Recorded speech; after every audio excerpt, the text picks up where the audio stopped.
update sa aming little garden. So as you can see, pinutol namin yung malunggay namin. At ito na yung kakate niya. Diba? Ito na siya. So I hope magkakabunga din siya, hindi siya mamamatay. So, update din sa aming munggo. Sabi nila, mamamatay daw yung munggo after nito magmunga. So, I guess, malapit na nga kasi ang dami na yung nalalayang mga dahon. At marami na din, oh. Actually, it's my second time na mag-harvest sa munggo namin.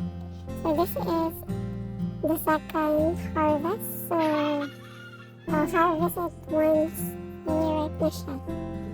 Alright, so, yeah, so, we need to let go talaga sa mga bagay-bagay, no? So, magtatanim na lang ako ulit kapag namamatay na itong mga dahon, itong munggo ko. So, if nakita nyo yung first video or upload ko, guys, nung sa little garden namin, if you're able to check that, makikita nyo doon na napaka-arrange ng mga gulay.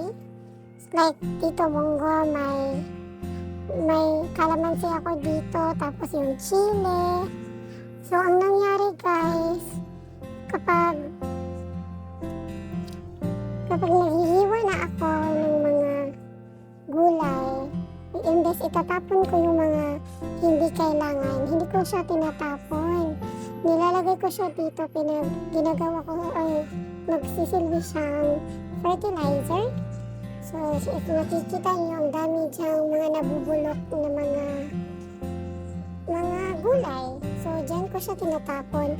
And, what happened is, may tinapon ako dito na kalabasa, like liso ng kalabasa, diba? Yung magluluto ka ng utang Bisaya.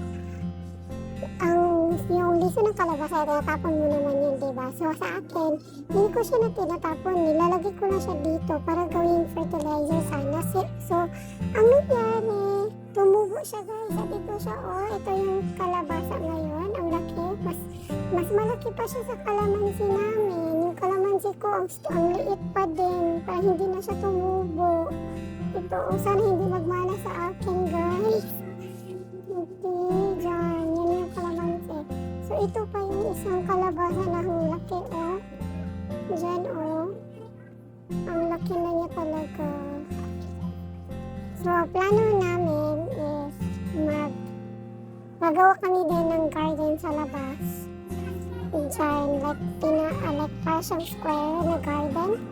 So, yan ang plan. So, ang ginagawa ko lately is kinukuha ko yung mga damo-damo dyan. Yan lang, guys, for now.